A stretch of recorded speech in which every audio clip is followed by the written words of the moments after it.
काजल के पर्वत पर चढ़ना, चढ़ के पार उतरना।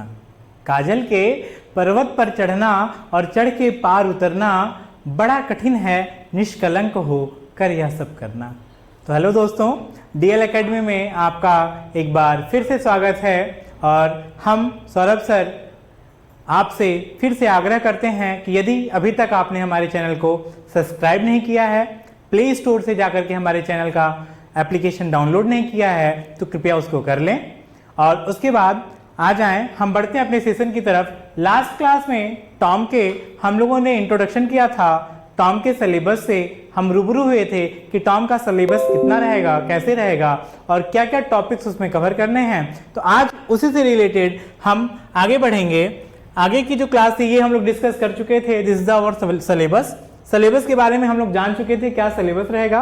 अब आगे बढ़ते हैं। सबसे पहले ये जानते हैं कि टॉम क्या होता है, टॉम कहते किसे हैं, थियरी ऑफ मशीन में क्या करते हैं। तो यहां पर आपके स्क्रीन पर दिखाई दे रहा होगा कि जो थियरी ऑफ मशीन है वो इंजीनियरिंग विज्ञान की एक ऐसी शाखा होती है जिसके अंतर्गत हम जो मशीन अंग हैं उन अंगों पर लगने वाले बलों तथा उनमें होने वाली गतियों का अध्ययन करते हैं।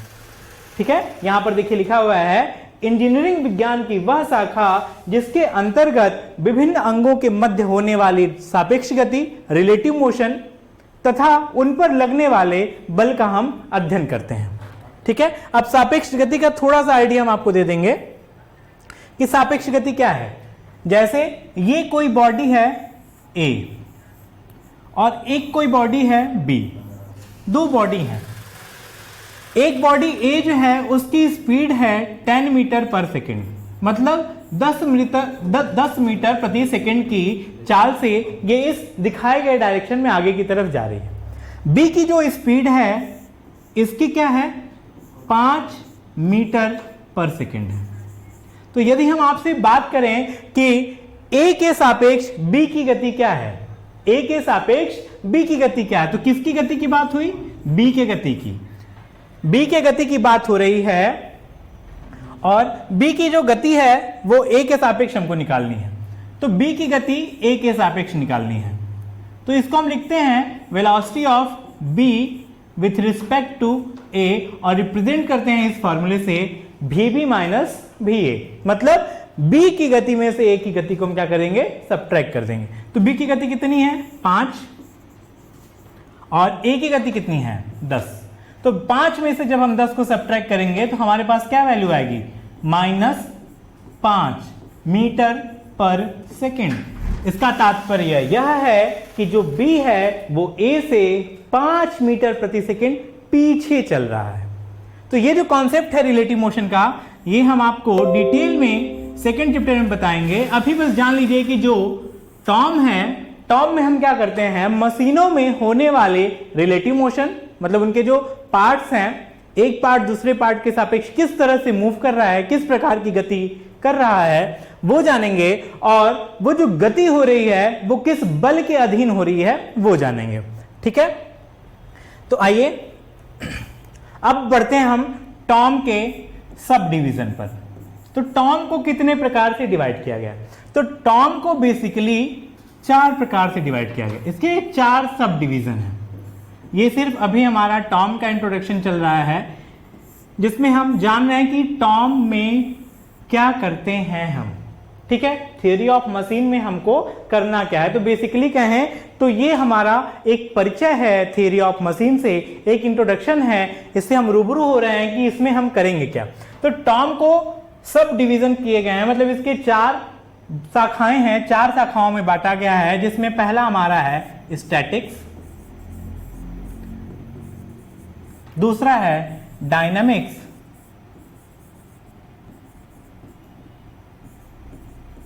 तीसरा है काइनेटिक्स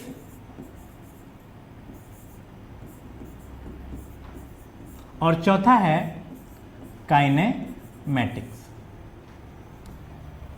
चौथा आपका है काइनेमैटिक्स।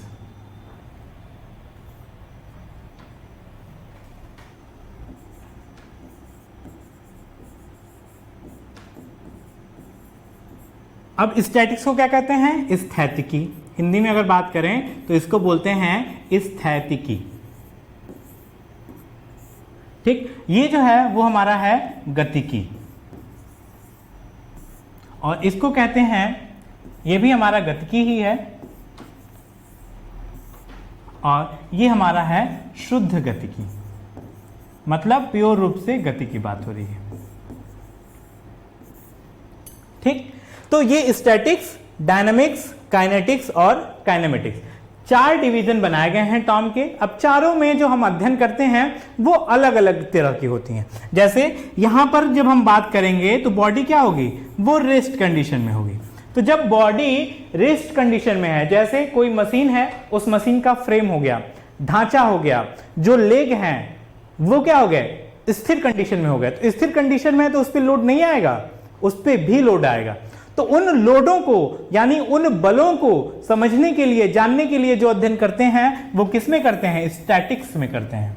मतलब स्टैटिक्स टॉम की वह शाखा है, मतलब थ्योरी ऑफ मशीन की वह शाखा है जिसके अंतर्गत हम उन अंगों की बात करते हैं जो स्थिर अवस्था में हैं तथा उन पर कौन से बल लग रहे हैं और उनके प्रभावों का हम अध्ययन करते हैं।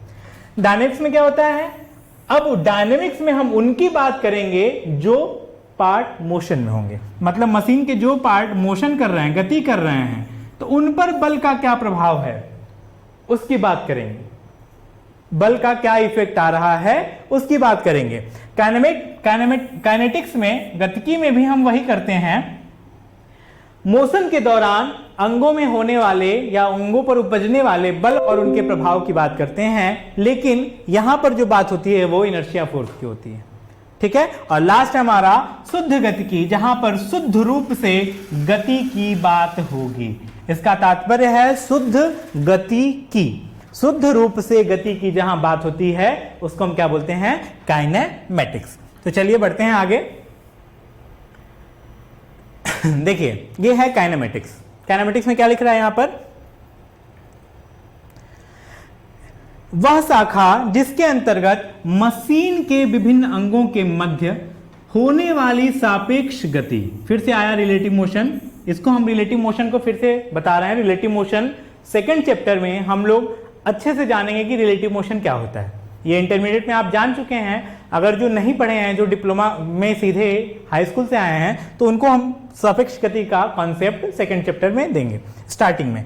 तो क्या कह रहा है यहां पर, काइनेमेटिक्स किसे कहते हैं, जो मशीन के विभिन्न अंगों के मध्य होने वाली सापेक्ष गति का अध्ययन कराता है, या वह शाखा जहां पर हम मशीन अंगों में होने वाली सापेक्ष गति का अध्ययन करते हैं उसको बोलते हैं काइनेमेटिक्स।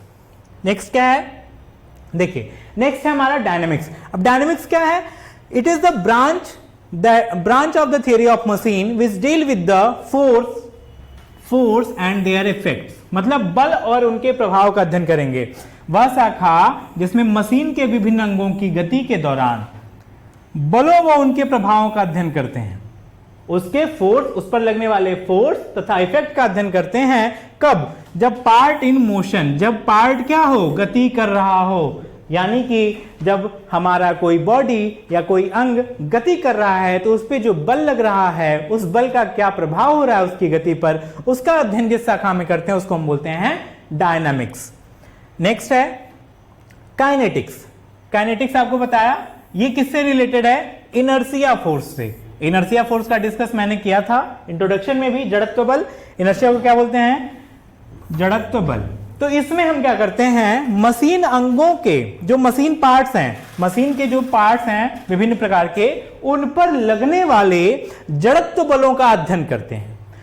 जड़त्व बलों का क्या करते हैं, अध्ययन करते हैं। लेकिन वो जड़त्व बल आता कहां से है, तो जड़त्व बल जो है ये गति तथा द्रव्यमान के कंबाइंड इफेक्ट से आता है। ठीक है, arise from combined effect of mass and motion, मतलब जब कोई बॉडी है वो स्थिर है या गति कर रही है, तो जब गति होगी तो उसमें इनर्शिया फोर्स जनरेट होगा। वो इनर्शिया फोर्स क्या करेगा, उस होने वाले गति परिवर्तन का विरोध करेगा। तो हमको कोई बॉडी को जब मूव कराना है जड़ बॉडी है, उसको मूव कराना है, तो पहले हमको इतना अमाउंट का फोर्स चाहिए जो उसको चेतन अवस्था में ला सके। मतलब उस गति का जो विरोध करने वाला गुण है उस बॉडी का, उसका जो नेचर है कि वो मूव नहीं करना चाह रहा है या अपनी स्थिति में परिवर्तन नहीं लाना चाह रहा है, उसको परिवर्तित करने के लिए पहले हमको उतने अमाउंट का फोर्स चाहिए, उतनी मात्रा में बल चाहिए जो उसको उस अवस्था में ले जा सके, उसके बाद हम उसको मूव करा सकते हैं। तो हम यहां पर स्टडी करते हैं किसकी, जड़त्व बलों की, जो किसके प्रभाव से उपजता है, मशीन अंगों में होने वाली गति तथा उन पर लगने वाले बल के प्रभाव से उपजता है, सॉरी द्रव्यमान के कारण उपजता है। जितना ज्यादा वेट होगा वह बॉडी उतना ही ज्यादा जड़ होगी। ठीक है, जितने हल्के फुल्के लोग होते हैं, मतलब दुबले पतले लोग होते हैं, उनके शरीर में क्या होती है, फुर्ती होती है, और जिनका वेट ज्यादा होता है उनका फुर्तीलापन क्या हो जाता है, कम हो जाता है।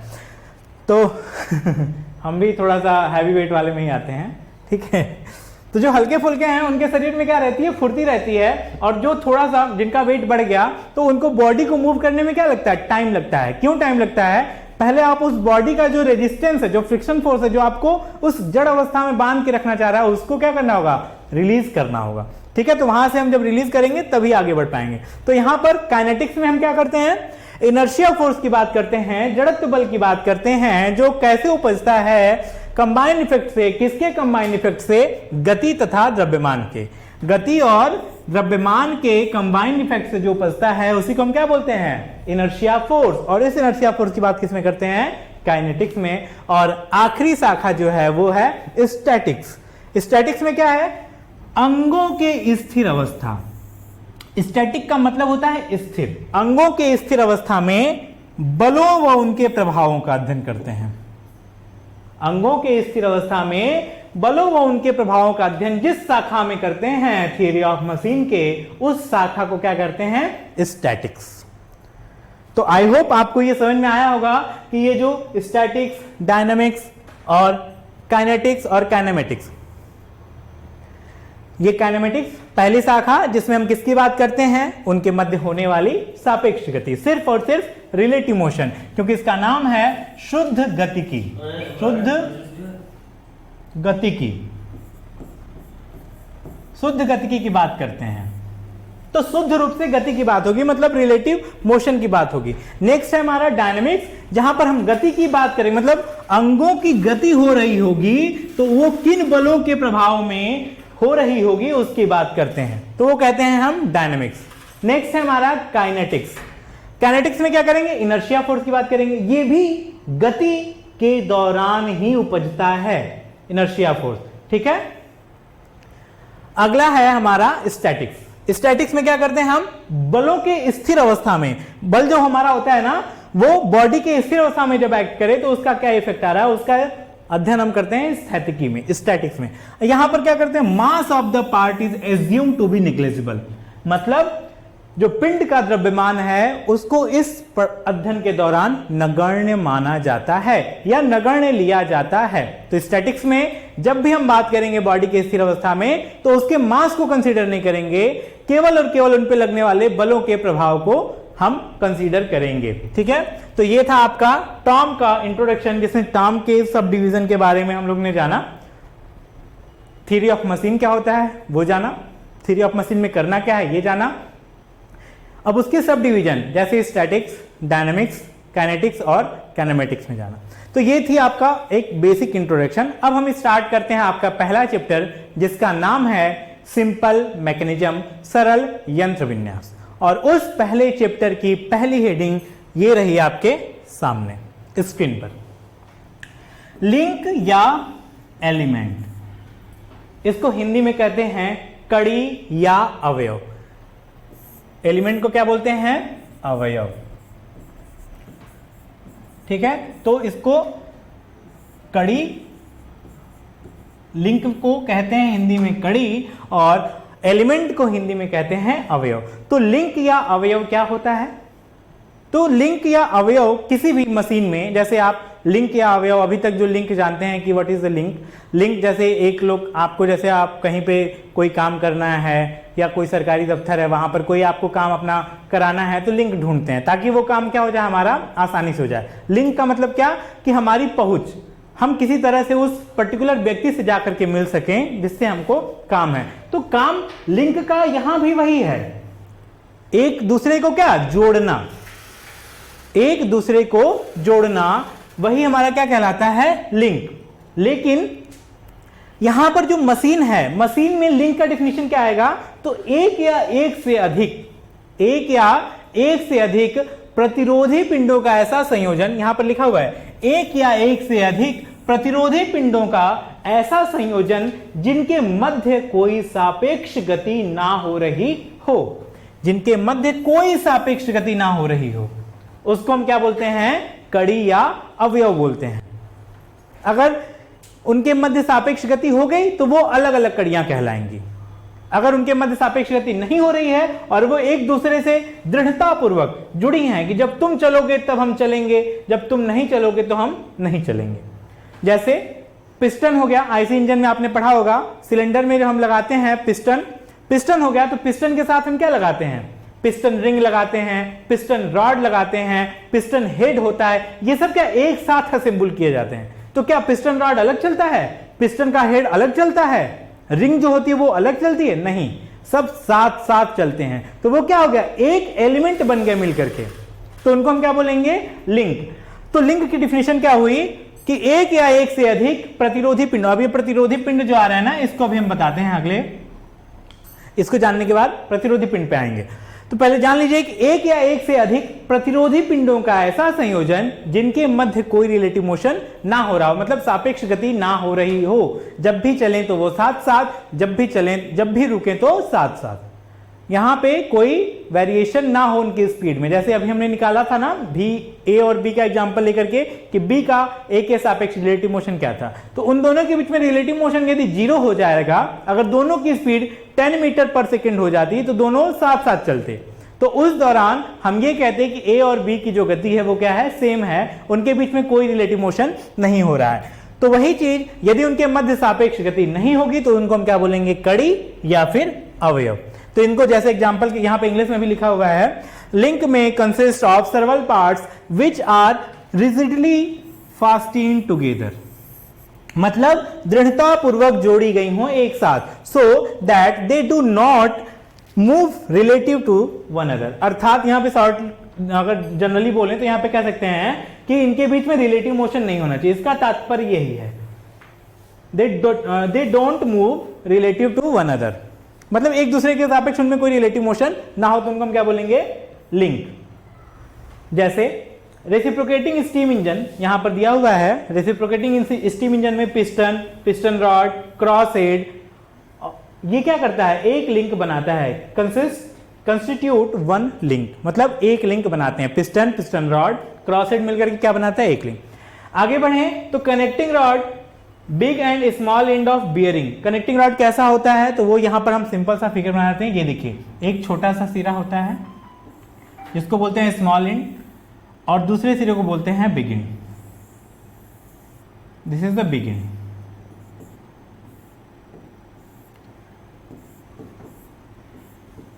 ये होता है हमारा कनेक्टिंग रॉड का, यहां छोटा सिरा, ये बड़ा सिरा।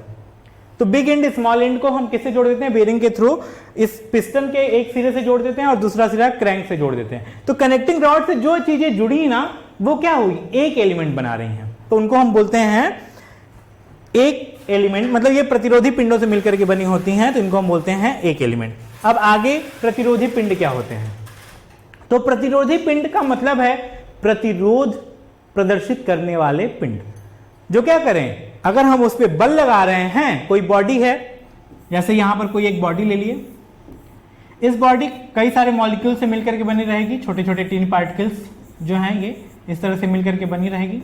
अब इस पे जब हम बल लगाते हैं तो होता क्या है, ये मॉलिक्यूल डिफॉर्म होते हैं, अपने आकार और आकृति में क्या लाते हैं, परिवर्तन लाते हैं। वो बल लाता है परिवर्तन, जो क्या करते हैं, इसका विरोध करते हैं, इस लगने वाले बल का क्या करते हैं, विरोध करते हैं, और एक प्रतिरोधी बल दिखाते हैं जिसका नाम होता है आंतरिक प्रतिरोधी बल, इंटरनल रेजिस्टिव फोर्स, आंतरिक प्रतिरोधी बल, जिसको हम कहते हैं प्रतिबल, यही है हमारा प्रतिबल। तो आंतरिक प्रतिरोधी बल को ही हम क्या कहते हैं, प्रतिबल कहते हैं। तो ये जो प्रतिबल है वो अपने आकार में, आकृति में परिवर्तन करने के लिए विरोध करता है जो गुण, वही होता है हमारा क्या, प्रतिबल। तो जो एक्सटर्नल फोर्स हम अप्लाई कर रहे हैं, जो बाहरी बल लगा रहे हैं, तो इसके आकार में जो परिवर्तन होगा उसके विरोध करने के लिए जो उपजता है उसी को कहते हैं प्रतिबल। तो प्रतिरोधी पिंड क्या होगा, इसी प्रतिबल वाले गुण को जो पिंड रखता है उसी को हम क्या कहते हैं, प्रतिरोधी पिंड। अर्थात यदि किसी पिंड को हम बल अथवा शक्ति को पारित करने के लिए प्रयोग में ला रहे हैं और बल अथवा शक्ति पारेषण के दौरान उसके आकार में अथवा आकृति में जो परिवर्तन हो रहा है वो उसका क्या करता है, पूर्णतः विरोध करता है। मतलब उस बल के अधीन वो किसी भी प्रकार का डिफॉर्मेशन अपने अंदर नहीं आने देगा, उसको हम क्या बोलते हैं, प्रतिरोधी पिंड। तो यहां पे लिखा हुआ है वे पिंड जिनके द्वारा बल पारेषण करते समय उनके आकृति और आकार में कोई परिवर्तन ना हो उन्हें कहते हैं प्रतिरोधी पिंड। ठीक है। A body is said to be resistance body if it is capable of transmitting the required force। मतलब जितने बल की हमको आवश्यकता है उसको ट्रांसमिट करने के लिए कैपेबल हो, with negligible deformation, नगण्य विरूपण, नेग्लेजिबल डिफॉर्मेशन के साथ, मतलब नगण्य विरूपण के साथ उस बल को, शक्ति को आगे पारिषित करने के लिए जो योग्य रहता है उसी को हम क्या कहते हैं, रेजिस्टेंस बॉडी। तो लिंक जान गए और प्रतिरोधी पिंड जान गए। अब देखिए ये क्या है हमारा use of link. Use of link क्या होता है, तो कहां कहां पर हम लिंक का यूज करते हैं। ठीक है, तो एक दूसरे से जुड़ाव के लिए लिंक का यूज करते हैं। जैसे हमको अपनी फाइल को आगे बढ़ाना है तो चपरासी के थ्रू उस अधिकारी तक पहुंचते हैं, वहां लिंक लगाते हैं ताकि हमारा आगे जाए। तो हम यहां पर एक स्थान से दूसरे स्थान तक बल अथवा गति को, वो आपका क्या है, एक इफर्ट है ना, आप अपने इफर्ट को उस प्यून के थ्रू उस अधिकारी के तक ले जा रहे हो। जहां पर आपकी फाइल को जाना चाहिए वहां तक आप पहुंचाने के लिए बल लगाते हैं, तो एक लिंक लगाते हैं ताकि वो वहां जाकर के जुड़ सके। तो बल अथवा शक्ति का पारेषण करने के लिए, यहां पे मिस प्रिंट हो गया है, यहां पर होना चाहिए था करने हेतु। ठीक है, गति तथा बल पारेषित करने हेतु। दूसरा, मशीन अंगों को गाइड करने हेतु। अब कड़ी सिर्फ वही नहीं है जो केवल एक दूसरे को जोड़ेगी, कड़ी आपके घर की वो भी है जो क्या करती है, एक दूसरे को गाइड करती है। जैसे हम अगर बात करें सिलेंडर को, सिलेंडर पिस्टन अरेंजमेंट में जो सिलेंडर होता है वो क्या करता है, पिस्टन को गाइड करता है कि आप इसी मार्ग पर चलें। ठीक है, अब उसी के साथ आगे जो हमारा यहाँ पे क्रॉस हेड लगा रहता है वो भी एक क्रॉस गाइड से जुड़ा रहता है ताकि वो उसको गाइड कर सके कि आपका जो पाथ है, आपके जो मोशन का पथ है वो यही होना चाहिए। तो क्या करता है, दूसरा मशीन अंगों को गाइड करने हेतु, और तीसरा सपोर्ट करने हेतु। जैसे बियरिंग हो गया, बियरिंग पर क्या करते हैं, हम उसको टिकाते हैं, सपोर्ट प्रदान करते हैं ना। तो बियरिंग भी उस मशीन का एक एलिमेंट है, क्योंकि बियरिंग भी तो मशीनों, भाई कई सारे प्रतिरोधी पिंडों का संयोजन है, उसपे भी तो बल आ रहा है। तो bearing is also a supporting element of any machine. किसी भी मशीन का क्या है, वो एक सपोर्टिंग एलिमेंट है जो एक ऐसा सपोर्ट प्रदान कर रहा है ताकि उस पर जो बल आ रहे हैं, जो फोर्स लग रहे हैं, उन फोर्स को वह सहन कर सके।